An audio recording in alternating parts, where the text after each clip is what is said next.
one in a series that's focusing in on RSI, Regular Substantive Interactions. And our focus today is really looking at how we can keep students connected. We're going to dig into some practical strategies for meaningful interaction. A lot of times we think of these as engagement strategies. There's a lot of synonymous treatment there. But because we're looking through the lens of RSI also, we're going to have maybe just a little bit of a flavor. So this might be engagement plus. Okay, so we'll go ahead and we'll get started. Into our agenda, we'll talk about what is RSI. So it's a little bit of a review from last week. We've got a couple new people here, so that's good. Tools and strategies, and then some specifically looking at regular and substantive tools. A lot of those are based on Brightspace needs. So just a quick reminder, or a little bit new information for a couple of people here. What is RSI? We throw around letters a lot. It's alphabet soup in education and in a lot of other industries too. But RSI stands for Regular and Substantive Interactions. What that means is regular interactions, those are ongoing and scheduled. So for instance, if you have in your course every Monday morning at 8, like I have in my psychology course, a message goes out that tells the students what we did last week and what we're going to do this week. And it takes it a little bit beyond just the deadlines that there's an assignment due at the end of this week, something like that, but might give them a little summary of what we talked about, give them a little preview of what's coming. So I'm throwing in some of that academic content in there as well. And those are regular. Those are ones that are scheduled. I can program those in my course, and that can be regular communication. But we also want substantive or substantive communication as well. This is definitely when we throw in those academic or those meaningful exchanges where we're giving feedback on assignments or where we're giving some tips and tricks for success on an exam, because we've taught the course for 3 years now and we know where the sticky points are. It's helping students really to connect to the content that we have. That's the substantive side. And why do we care? Well, because RSI, just as Kimberly was alluding to it supports deeper learning.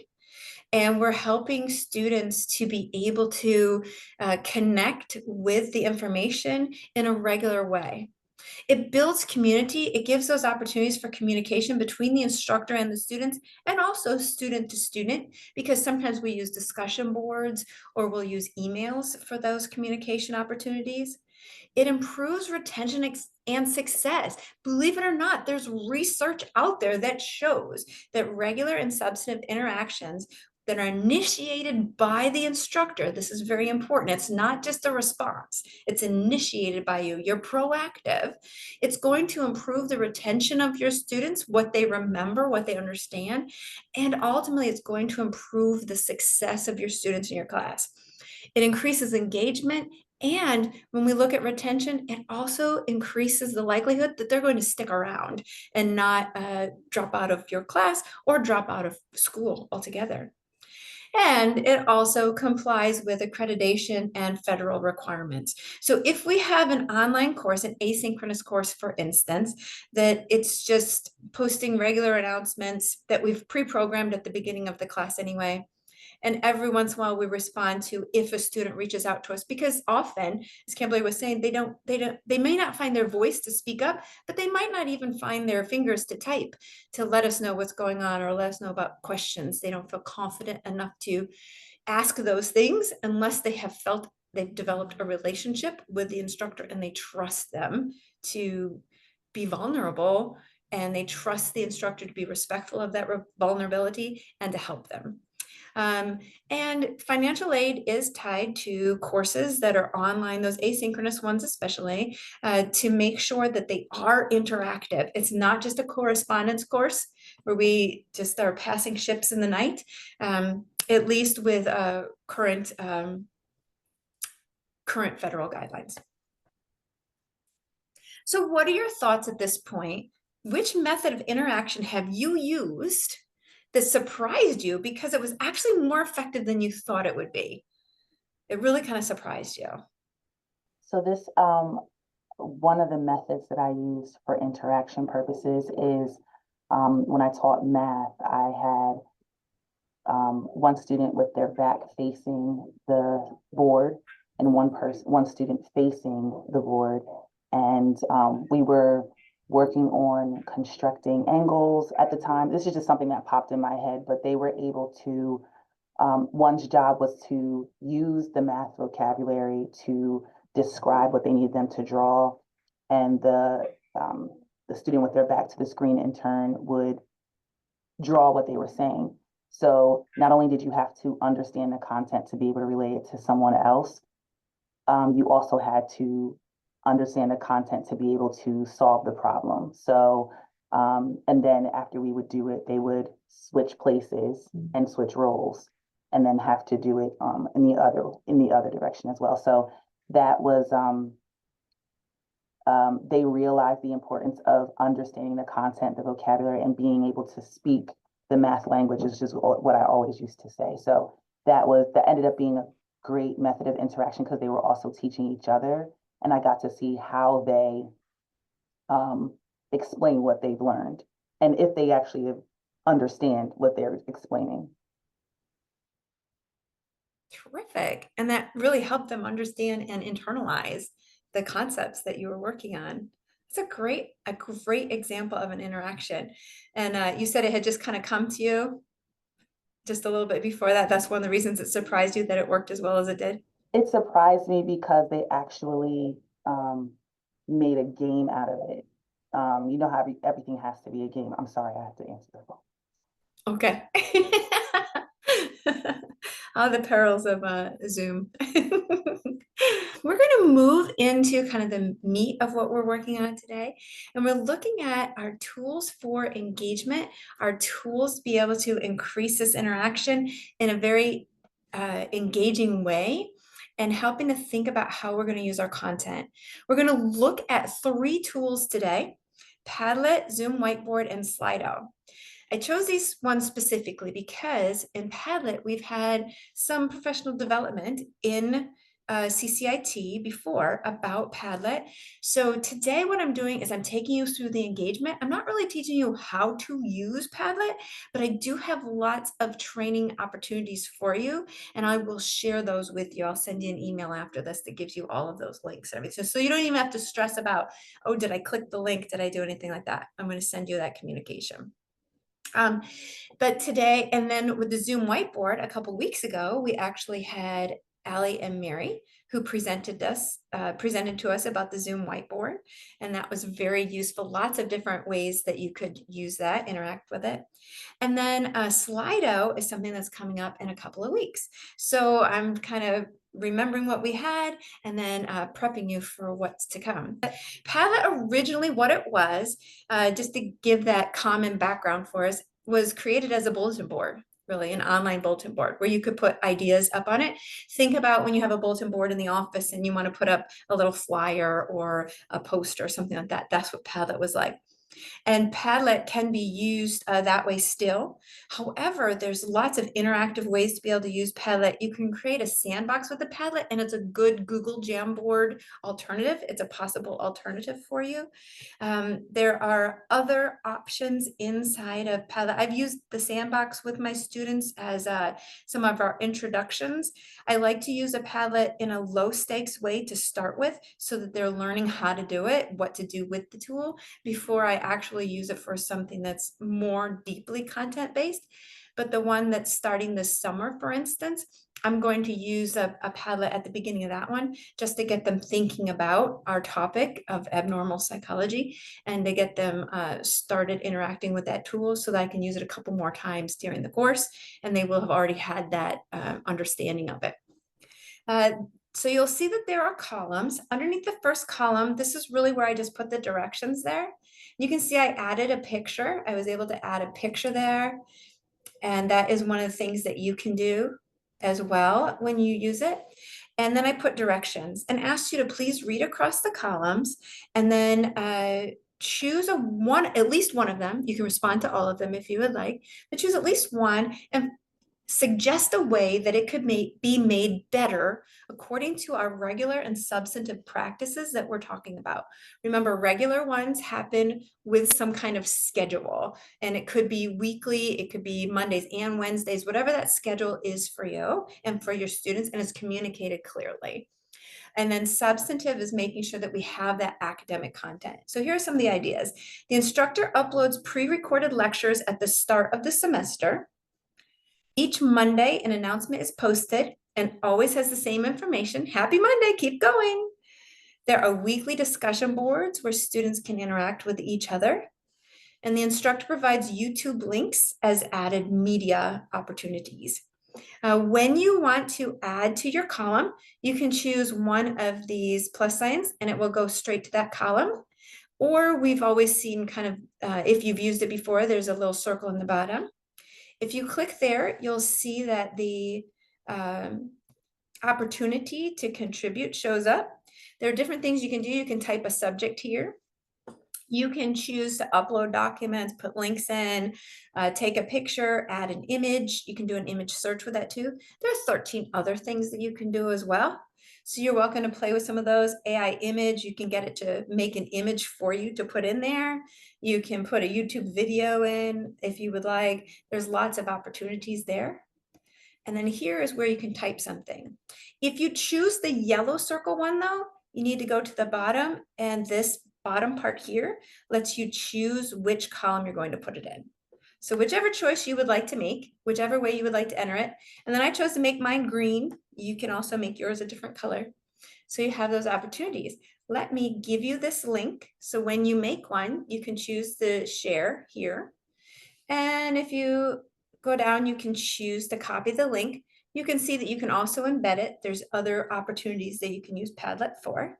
But I'm going to pop that right into the chat so that you have that.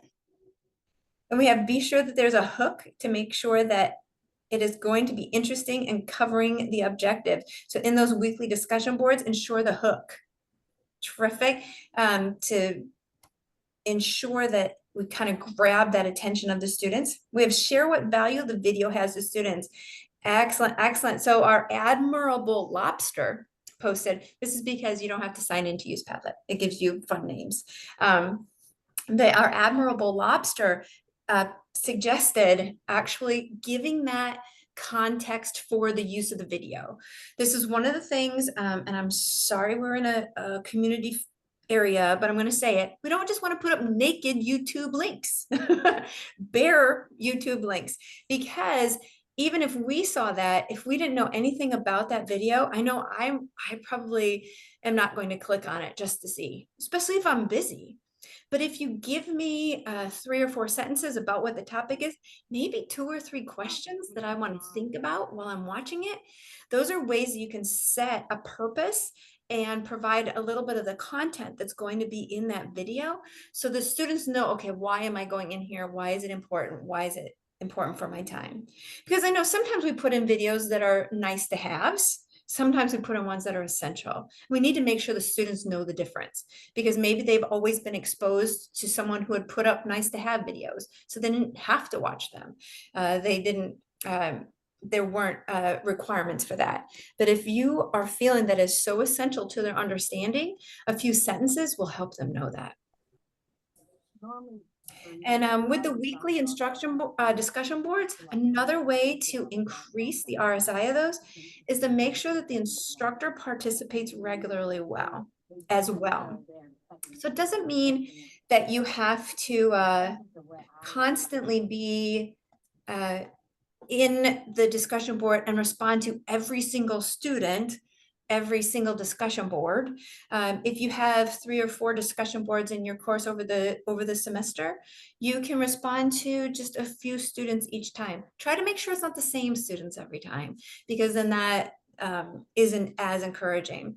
But one of the things I try to do is I respond to a few students, maybe in the first discussion board, a few different ones in the second discussion board, and then I'll add a substantive announcement in my class, say on Wednesday or Thursday, that says, oh, by the way, I saw this in the discussion board. Kimberly was making a great suggestion. Sarah made a great suggestion. You might like to check those out because of these reasons for their content. Not only does that make Kimberly and Sarah feel a little bit extra special, like they got a sticker, right? That they were being recognized, but now it gives Jack a reason to go into the discussion board, and it gives Celeste kind of a target of where she might like to go for a model of a good response. And it also encourages Jenna that she says, hey, they got kudos, I want kudos too. So then she's more likely to respond the next time so that she can see if she gets a shout out. Those are just some other ways that we can use this. Any other thoughts? I saw, for instance, Kimberly had said she used Padlet all the time. Celeste, I believe, uses it quite a bit. Anyone have suggestions, other suggestions about how to use Padlet in your courses? I've used the polling feature. I kind of use mine like the way I use my Padlet in teaching high flex is that I kind of have kind of the sections in the headers like you are similar, but they're for each week. So I'll say week 2 activities, week 3 activities, and I use it as an opening, like kind of hook for the day, right, of what we're going to dive into. But as we move through the class time together, I use it for polling. I have the students find similar resources on the web that support what we're doing in the class or the work that we're doing in the class, and they're contributing to the Padlet overall as well. So it's not all my content, it's their content, but I'm giving them a framework of what we're doing. And I use it kind of like an agenda, if you will. Fabulous. And I even went into settings and I figured out last semester, I think it was, you can actually customize your URL a little bit. So it's the same link they got, even though they see the QR code. I don't really have students snapping QR codes to join Padlet, but they use the link that I provide them. And if it stays the same link, it's easier to convince them to create a Padlet account and sign in so that I can actually see who's responding, so it doesn't always have to be anonymous. Mhm. That's fabulous. That's terrific. And being able, and I really like what you were suggesting about being able to use that as that agenda. I changed my link. You can see up at the top that is Padlet, and then I put my name in there and DTCC. So I like that you mentioned that too, Kimberly. I had not thought to mention that. So thank you for bringing that up for that consistency. Like I just name it the course, like Yeah. marketing 250 or 214, and then I'll say, like, if it's a 7-week, I just use the session 2 or 3, and then so it's a little bit easier for the students to remember, like, oh, let me go to Padlet, and it's easier for them to type it in. Well, what we'll do is we'll look at being able to go into another resource. Another resource that we have is the Zoom whiteboard. So we're going to move into, I'll stop sharing for a second. And we are going to bring up our whiteboard. At the bottom of the screen, you have choices for whiteboards. And there are templates that you can use. A couple weeks ago, again, Ali and Mary gave a great presentation about using these whiteboards. It is also kind of a Jamboard alternative. You won't find that it's quite as friendly, Kimberly, as Jamboard was, but there are some uses here. And if you look, you can see how Jack's little cursor is moving around in there. You can move around and you can press N to create your own Post-it note, or you can use one here. Basically, the question is, how are you feeling about student engagement right now? And are you excited, curious, confused, or overwhelmed? How are you feeling right now about student engagement, either as a result of what we're doing or where you are in the semester? You choose. Yeah, I see one in there that's curious, really trying to find out, how do students want to communicate? Because sometimes they'll sit there with their headphones over their ears. It's hard to find their button to get them to communicate. And that is typically a face-to-face. The equivalent in a Zoom might be that we don't have cameras on.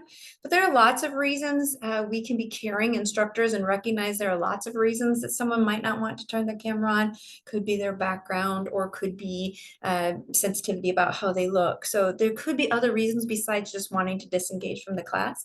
That's why we can have interactive activities like this whiteboard, so that even if we don't have cameras on, then we can at least have our students participating.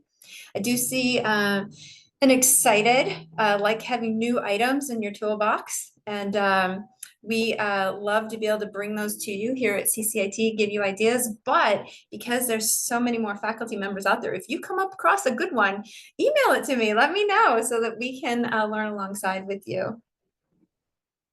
So this idea, what I did is I actually took a template. This is a whiteboard template. And when you create a whiteboard, you can have the opportunity to choose from templates that they have. They have a whole variety of them where they're information that people can fill out. Again, we had a presentation on this a couple weeks ago, and I will send that link straight to you so that you can learn how that was presented. We had Allie and Mary do that presentation a couple weeks ago, and I'll send you that link. But this is an opportunity right in your Zoom room, if you're having Zoom, that this is an opportunity that you could use the whiteboard for that interaction. Can you think of any other way that you might like a whiteboard? You can just have plain ones too. Other opportunities for different ones. You can see that there's different choices here as well that you can change. If the white is a little too glaring, you can change the color behind it. Any other thoughts, any other ideas of what you might do? I did think this was interesting too. Whiteboard history, you can see when things were added. So even though I didn't see that Kimberly's name was on the, I like having new things in my, if I needed to look, I could see who had added things to it too. I think one of the biggest takeaways when we were doing that presentation was just the fact that you can embed something in and that all the students can interact with it like on their own screen, like a video or a book, and then they can leave comments, and that kind of collaboration can happen when they're right in this Zoom whiteboard. So yeah, I think that's another thing to highlight too. And you may have already talked about that, so it just popped in. Well, interestingly enough, also, you can make these available offline as well. That's why, Kimberly, I was saying it can be a little bit like a Jamboard experience, because it doesn't have to only be done in your Zoom meeting. It can be something that's available to everyone afterwards. So then they can type on it, they can play with it, they can interact with it as well. And you can also download it as a PDF. Like if it's finalized, you can download the whole thing as a PDF, which is really cool too. So where do we, like, can you just kind of walk me through? Maybe I'm not figuring out, like, in Zoom, when you set up like your meeting, are you pre-setting up your whiteboard before you launch your meeting? Yes. And then there's a link that's generated that can be shared. Or is it this share thing that I see up in the corner on my screen? You'll so if you're the host of the meeting, you'll have your Okay. whiteboard already set up, and you'll create it before your meeting. And then at the bottom of your Zoom taskbar where you have all those like share and host, Yes. you'll launch Okay. your whiteboard right from that.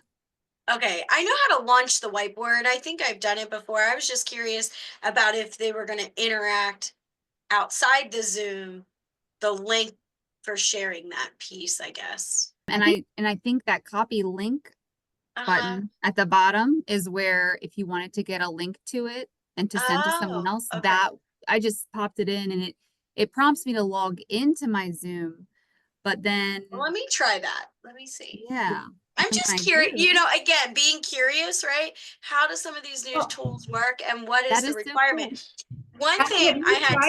cool. One thing I had student give me feedback on is they don't want to sign in on things. Yeah. So if it's not instantaneous, students aren't gonna, well, I don't want to say all students, let's say majority of the students that I am working with, I am trying to train them like, okay, yes, you're a college student. Yes, you're taking a class, but in the real world, in business, security does have there is measurements that all organizations take. This is our way that we keep our information at Delaware Tech safe. It is for only student and organizational and staff members or instructors to access. It's not for the general public outside of this, right? So it's like teaching that little education component, because they get frustrated. The students are like, I don't want to sign into this. So it's interesting. Excellent. Nothing's Well, and perfect. I see Jenna's comment too. She said she sets it to only individuals can sign in with their DTCC. I had set it to anyone at Delaware Tech could sign in, hoping that the people today would have their DTCC credentials. So you can think about that.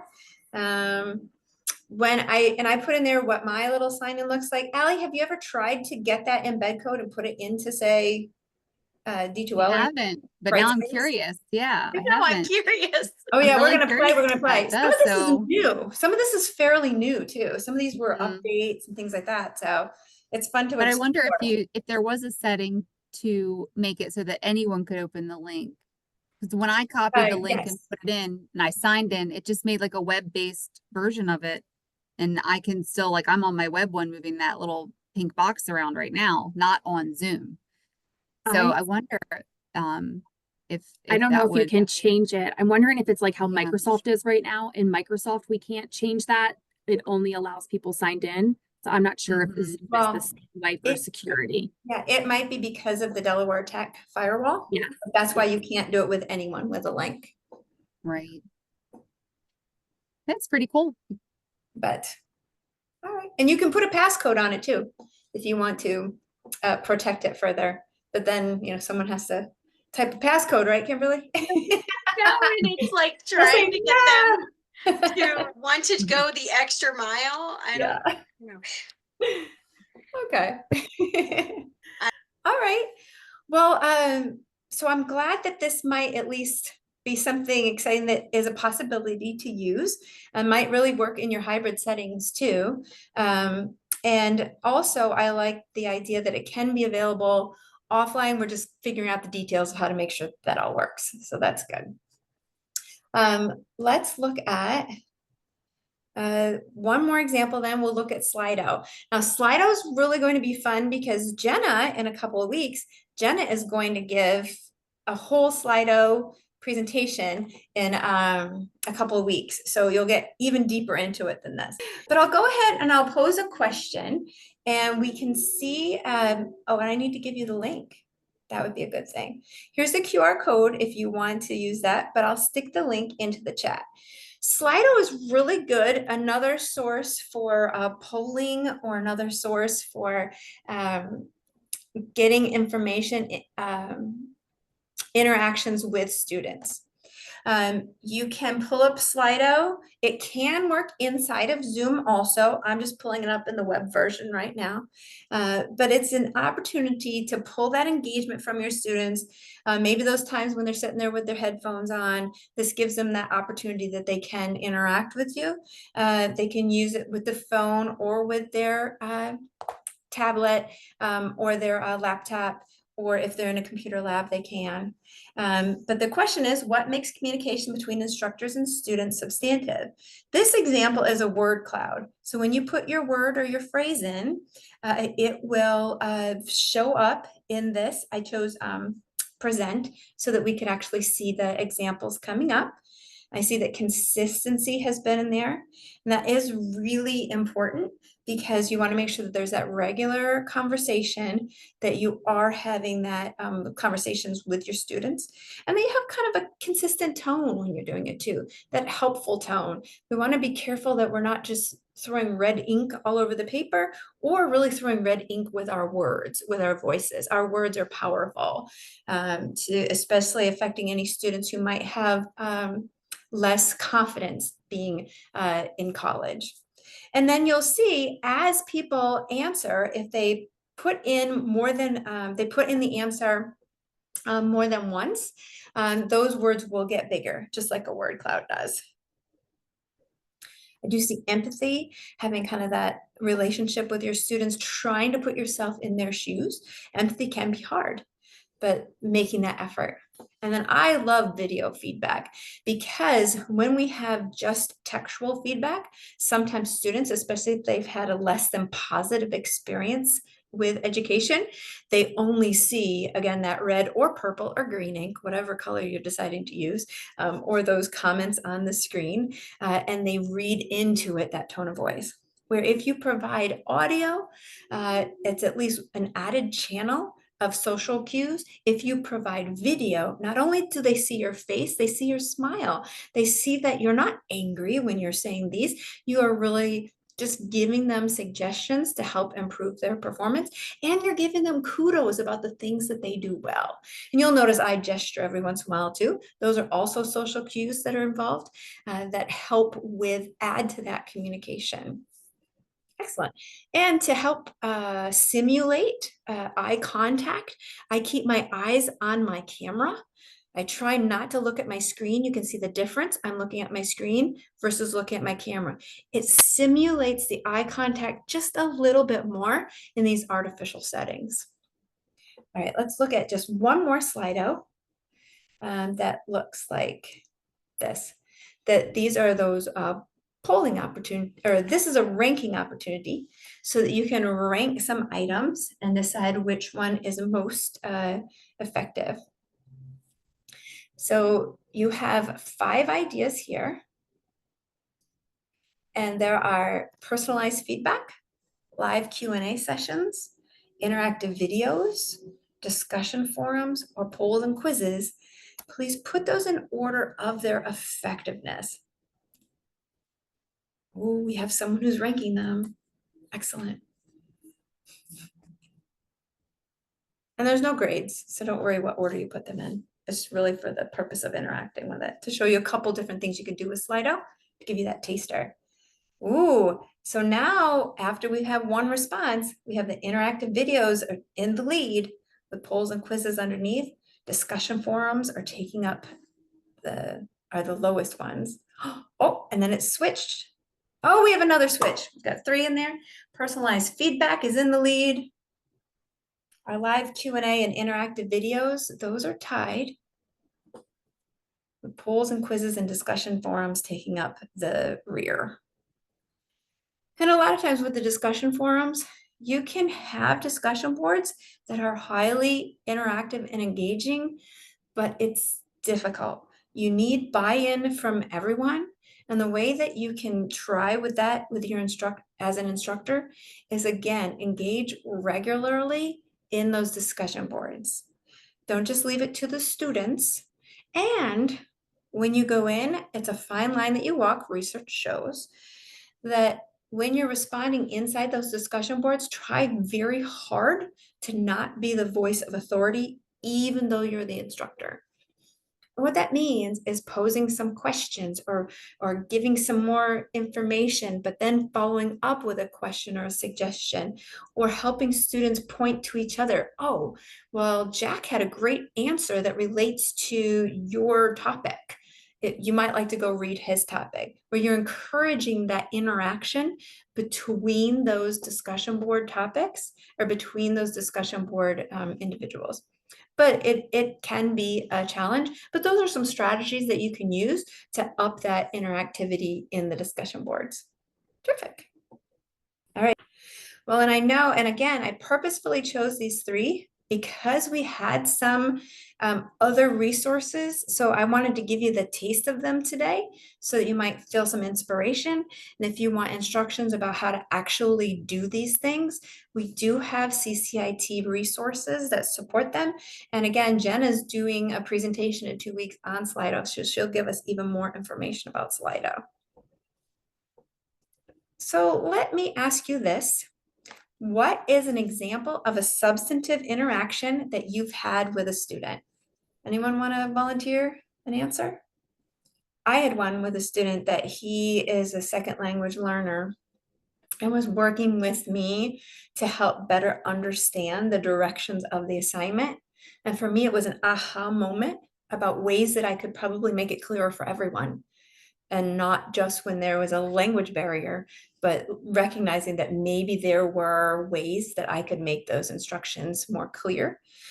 So I had that substantive interaction with him that led me to provide better substance for other students with, say, a little mini video that talked them through it, or changing some of the words in my directions, something like that. That just happened to me too, Laura, where I had a student in one of my G15 class who, you know, the assignment required them to observe a peer or to have someone observe them, but they weren't teaching at the time. So I had to really kind of rethink that assignment, and I was able to go in and provide, you know, an option for what they could do. And I was able to send out an announcement, send out an email, and turns out it wasn't just the only student that was in that, you know, boat. So it was nice to be able to catch that and have that interaction with them and then make it better for everyone else. Oh, that's fabulous. Thank you for sharing that, Allie. Thank you. All right, so basically for takeaways today, it's hoping to remember that your RSI, it's instructor initiated.